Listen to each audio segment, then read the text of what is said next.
was the policy. The yields have gone up, and I'll tell you why. That's because the growth numbers have been brought down, but they've been matched by the inflation forecasts going up. So although for the current quarter, the inflation forecast has been brought down from 5.2 to 5.1, for all the remaining quarters, Q2, Q3, Q4, the inflation forecast is moved up by between 20 and 30 basis. Q2, it's gone up from 5.2 to 5.4, the forecast. For Q3, from 4.4 to 4.7. And for the last quarter, Q4, it's gone up from 5.1 to 5.3. So between 20 and 30 basis across the board, the inflation forecasts have gone up. And that perhaps explains why there is a slight increase in the yields, just by 1 basis point. Actually, the market has got what it wants. It has got the fact that you can, get a higher GSAP, about 1,20,000 crore. So there is a 20% increase in the amount of, GSAP or securities that RBI will buy in the second quarter. They've got all that they want. And there is a bunch of, I think that there is no time-based guidance. They will stay accommodative as long as the market wants it. On the regulatory side, Ritu.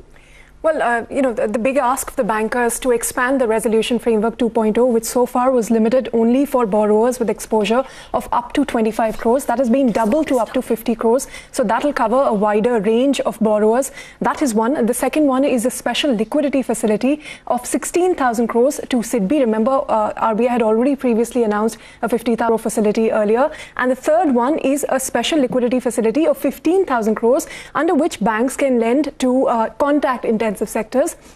And again, they get the benefit of parking their money with RBI at 40 basis points higher than the reverse repo rate. So this is similar to the healthcare COVID loan book that RBI had announced last time. So these three are the key, non-regulatory reliefs that it has given. And of course, the GSAP 2.0, which the bond markets were waiting for. I think the way the bank stocks have moved indicates that those banks, smaller banks, which normally reach out to the MSME sector, are still in the green. So you have got Bank of Maharashtra, Bank of India, even Yes Bank, but IOB, Central Bank, a lot of the PSU banks, Equitas, Ujjivan are all up about 0.7, 0.8. So chances are they are lending this last mile, to the spas, salons, tour operators, restaurants, any contact-based service.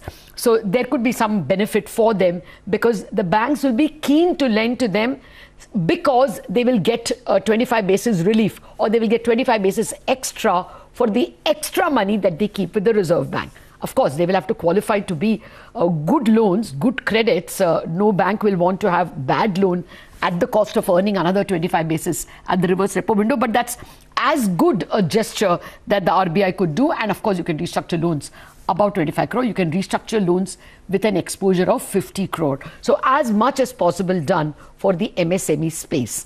Okay, with that, let's invite our experts. Joining us now is Abhik Barua, Chief Economist, HDFC Bank, Amandeep Chopra, Group President, Head of Fixed Income, UTI Mutual Fund, Lakshmi Iyer of Kotak AMC, Taimur Beg, the economist from DBS Group, and I guess we'll have some bankers as well. Okay, Aditya Narayan of Edelweiss to tell us about the stock market. Stock markets are absolutely flat, except for mid-caps, and banks are now getting to become a little in the red. In a bit, we'll also joined by bankers.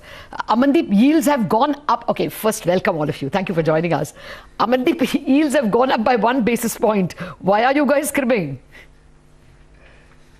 Well, I don't think there's really a crib from the markets. In fact, this policy has been more or less pretty much aligned with the market expectations, right down to the the number which was being sort of a consensus view for GSAP 2.0.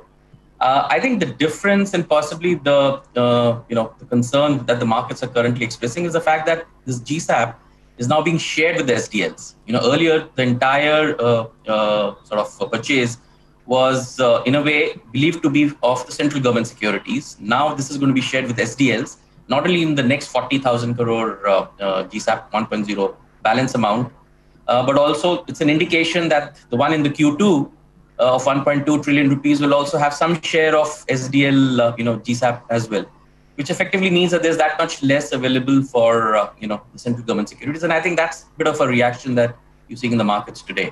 But broadly, I guess, overall, it's pretty much what the markets expected. So I don't think the yields will move up significantly from here. Maybe 1 to 2 basis points sort of a correction is more than adequate. Only one or two basis points. I'm making much of it. Actually, the reaction is pretty flat. Well, Abhig Barua, key takeaways from an economist's point of view? From an economist's point of view, I guess the key takeaways would have to focus on the key macroeconomic variables. And one was expecting a downward revision in GDP numbers, and we got it. I think it's fairly credible.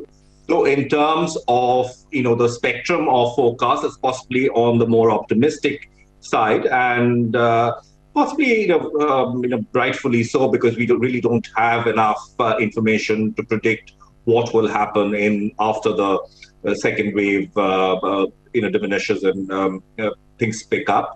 The inflation numbers are also credible, and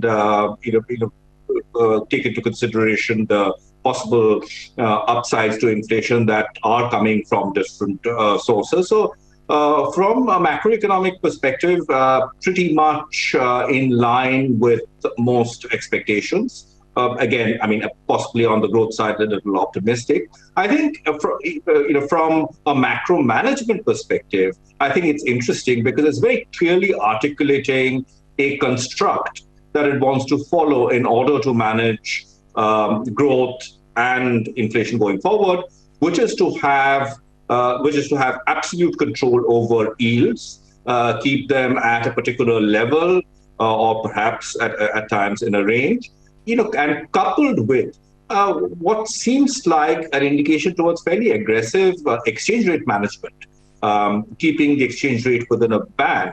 So this is sort of the RBI's principle or underpinning macro model. So keep government yields stable with a lot of liquidity, and keep the exchange rate also in a reasonably tight range. And this will do the trick as far as getting growth back on track and removing some of the stresses from the pandemic are concerned. Okay. On the regulatory side, this is a new thing that has emerged, which is the additional amount to be given on reverse repo in order to incentivize TLTROs. Finally, I think on Amandeep's point, this is interesting because there could be far more slippage on the state side, and the states would have to come in to borrow, and SDLs would have to be part of some liquidity scheme. In this case, they're committing to using the GSAP, and were that to happen, perhaps more would have to be provided on GSAP and not sort of carve the share out from sovereign bonds. Okay. Yeah, I guess support to SDLs was very important. We've got Mr. Sethi as well, Managing Director, State Bank of India. Mr. Sethi, your thoughts? There is definitely a kind hand being extended to the MSMEs. Now 50 crore can be restructured, as well these contact-intensive sectors. You think banks will go for it, or would bankers worry about potential NPAs, never mind the extra 25 basis you can earn?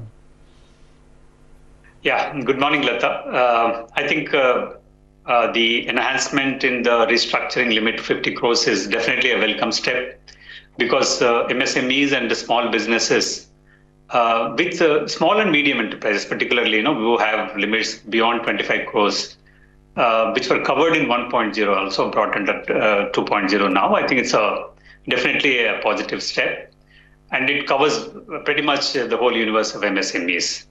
As far as the lending to the vulnerable sectors, particularly the high contact industries, what Governor has mentioned, I think you also mentioned most of these businesses are supported by the NBFCs and MFIs. So the on lending to them also will definitely be participative from the bank side. Of course, the better rated NBFCs and MFIs would get better support from the banks. There is a direct lending also by many of the banks. Even mainstream banks also lend to these sectors. The ticket size could be varied. So by providing this facility where we can park some of the funds in the higher yielding reverse repo than what normally is permitted, I think definitely I think these are the sectors which needed utmost support. We all know that they are going through difficult times. the steps taken in terms of expanding the scope of EACLGS and also the support which is provided now by the RBI will provide great support to these industries. Well, Mr. Shetty, of course, the big incentive is, being able to park money with RBI at higher rates. But will banks really borrow this 15,000 crores, even though it is at a cheaper rate because of the excess liquidity you're already sitting on? No, I think it's a tool which is made available. There could be some banks who would definitely use this facility, and large banks like SBI probably may not need this because of the liquidity which is available.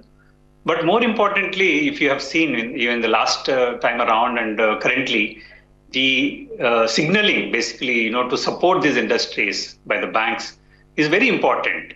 And in terms of the engagement of the banks, both in terms of restructuring the vulnerable ones, also supporting by additional finance, will definitely increase in my view.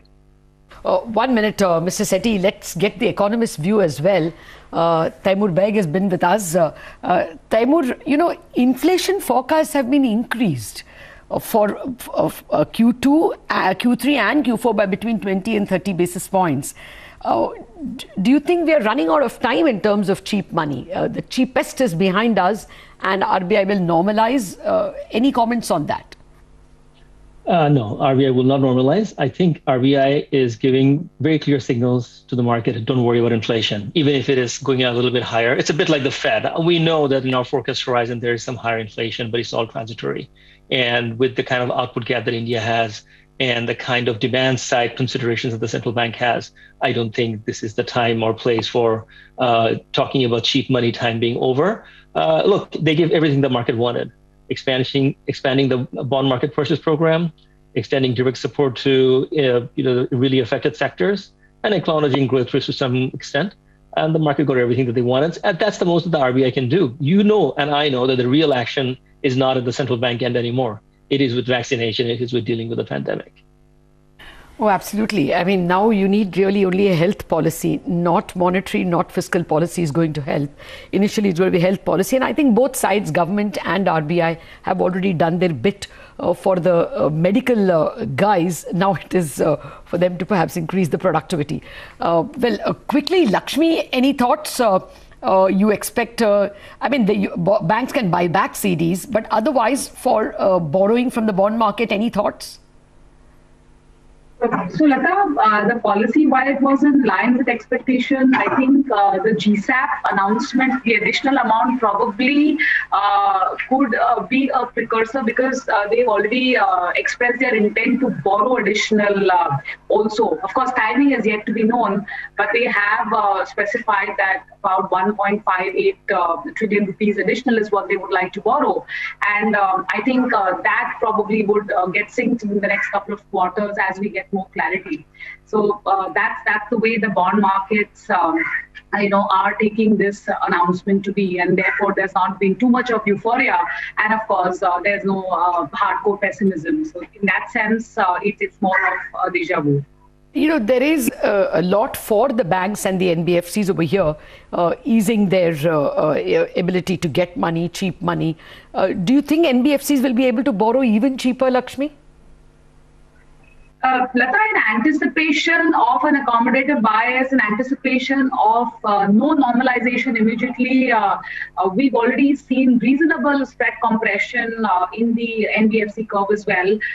It's very unlikely that you will see a substantial reduction in the rates from here on, unless we see a significant uptick in liquidity, which also looks very unlikely. So at best, range-driven movements between now and maybe advance tax and then spending coming back into the system. So it's going to be more of tight ranges. I don't think anything spectacular is likely to happen on the borrowing cost. Okay, nothing spectacular has been happening for some time now. I mean, how long we have seen between 5.95 and 6.05, I guess. Thank you very much, Lakshmi, for joining us. Mr. Sethi, is there anything that can coax people to borrow and bankers to lend?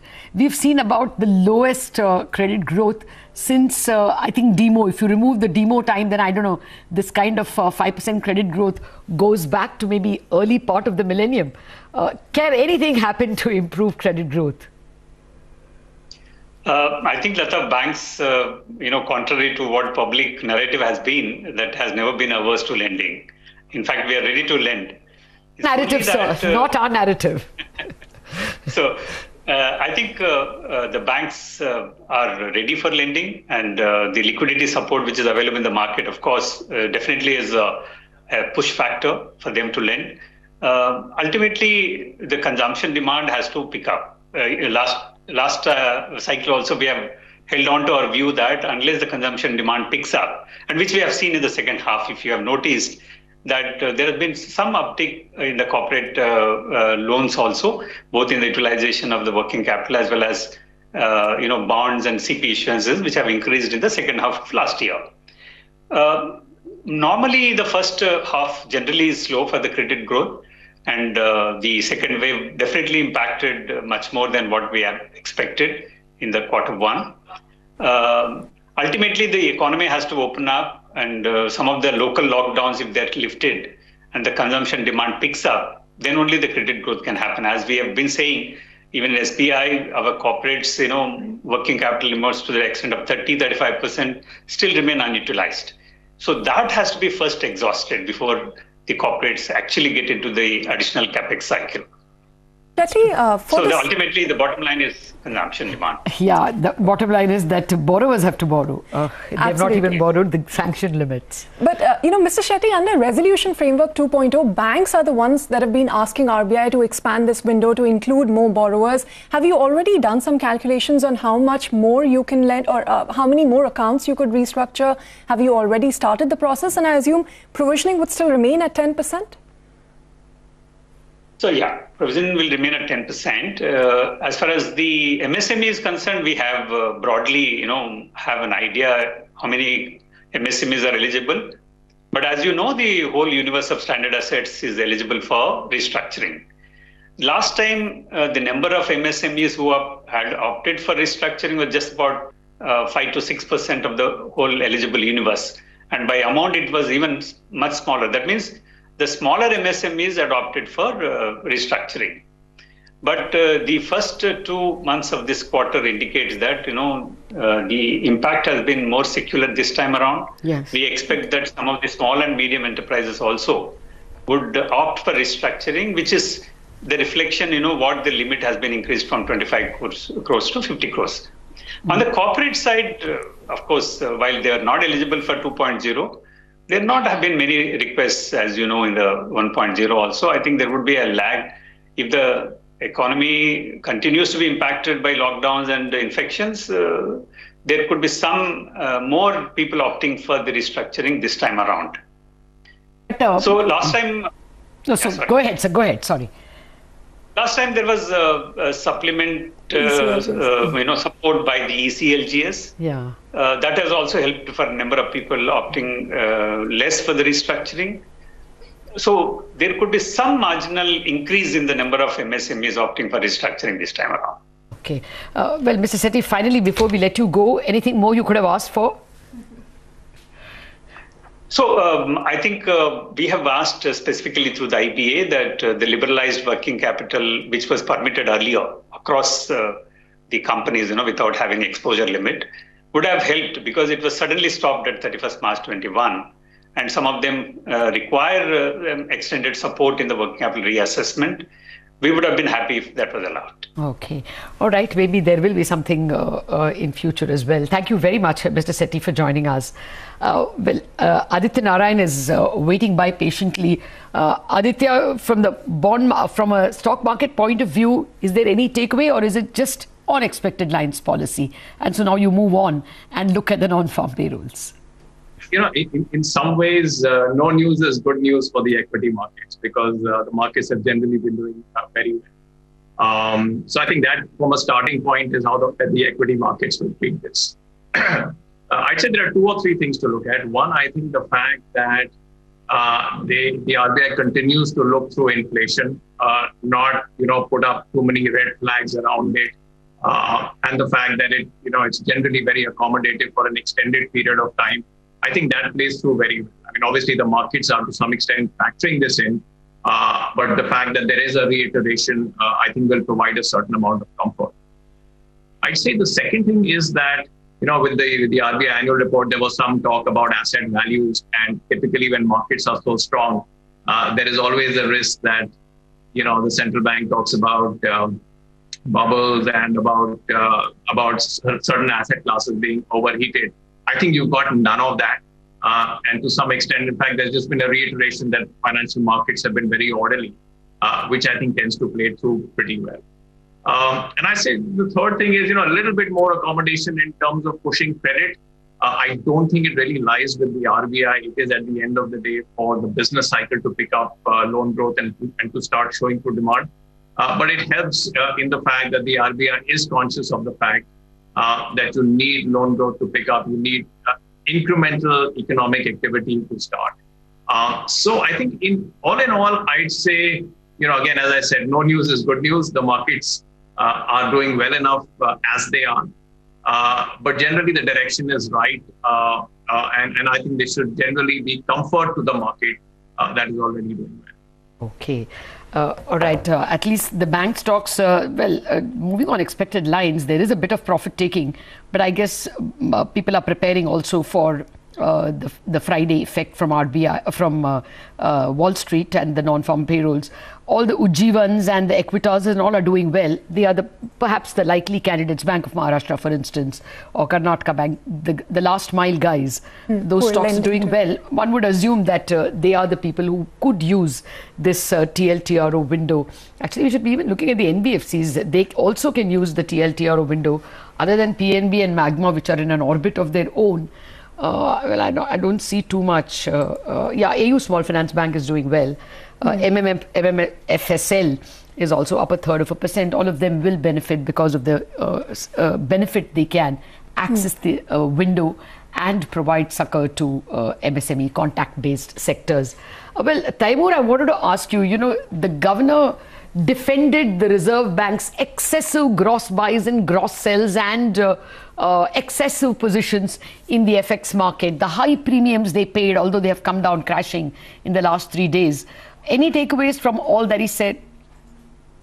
If you were not going to ask me that question, I was going to bring it up. Okay. I think that the rupee, where it goes from here, is symptomatic of many emerging market economies, which are on one hand struggling with the pandemic, on the other hand dealing with an excess of inflows, is going to reveal. So India and INR is a bit of a canary in a coal mine, all the challenges that emerging markets are going to be facing going forward. Now, starting point is, of course, the US Federal Reserve's or US Treasury's currency manipulation, under which India is already under the monitoring list. And the way India's current account has sort of, quote unquote, improved because of a lack of imports, and the fact that the INR has not appreciated commensurate with the reserve accumulation makes India ripe for further getting the depth of that monitoring list, if not being outright called for currency manipulation. So that's an issue. Now, in the greater scheme of things, U.S. Treasury is going to be far less confrontational globally than it was under the Trump White House, because there was a lot of pressure to be tough on China and tough on others. So I don't think this is a huge headache for the governor or the central bank or India in general, but dealing with huge amount of capital inflows and what it means for domestic liquidity, what it means for the currency and competitiveness, is going to be a big problem going forward. You've had an economy that has suffered a huge growth shock. You want the terms of trade to adjust toward you favorably, which would entail a weakness of the currency. But as far as the RBI is concerned, the imperative is absolutely opposite, which is to prevent further appreciation of the exchange rate. So there's a huge gap between what the economic fundamentals would dictate and what the markets are dictating. So I have my sympathies with the central bank on this issue. Okay. Well, it was a nice way to explain all that. I'll just read out that paragraph to you. After the risk-off period of retrenchment in April-May, the prospects of capital flows to India are improving again. While these flows ease external financing constraints, they also impart volatility to financial markets and asset prices while producing undesirable and unintended fluctuations in liquidity and can vitiate the monetary policy stance. This has necessitated countervailing two-sided interventions by the Reserve Bank in spot, forward and futures markets to stabilize financial market and liquidity conditions so that monetary policy retains its domestic orientation and the independence to pursue national objectives. The national objective of declaring higher dividend is not mentioned, I would assume. Final thoughts from you, Amandeep. Anything at all? Would SDLs become attractive? What is the takeaway from a bond point of view? I think for the bond markets, I would say there are quite a few positive takeaways from this policy. The fact that RBI has extended the GSAP into 2.0 for the next quarter indicates that they will be here to support the yield curve. So I guess the yield curve management, which began with the last policy, is here to stay, and that should give some comfort to the markets that you will not see any sudden spikes or extreme volatility in the long-term yields. The second part, I think, which is also a big positive, is the fact that on the liquidity front, there's been no attempt or move to tighten liquidity, which was a concern, if you recall, in the last policy. That, I think, is again an indication that you may see short-term yields also remain somewhat anchored in the range that they are at. On the SDLs, you're right. I mean, there will be definitely a momentary, rally. I would not be surprised to see some bit of spread compression over the respective benchmark yields. And we need to see, how it really plays out. If you recall, a similar event took place when RBI, for the first time ever, announced OMOs for SDLs. That was a big driver of, spread compression for SDLs across the curve. And it was helpful, at least in the first few instances, that they carried it out. But then it also kind of fizzled off. It never really took place again. So I think this GSAP, 1.0 purchase of SDLs and the likely amount in 2.0 is going to be very closely watched for any further moves on the SDL yields. Well, Mr. Sunil Mehta of Indian Banks Association is back with us. Mr. Mehta, you've heard all of the relief measures announced by the RBI. Most of what banks had asked for has been delivered. Your thoughts on what this will mean in terms of additional lending, additional relief, and what was missed out? I think by and large, the whatsoever we were expecting, you can correlate it with what I said just before the announcement of the governor. So I think most of the announcements are on expected lines.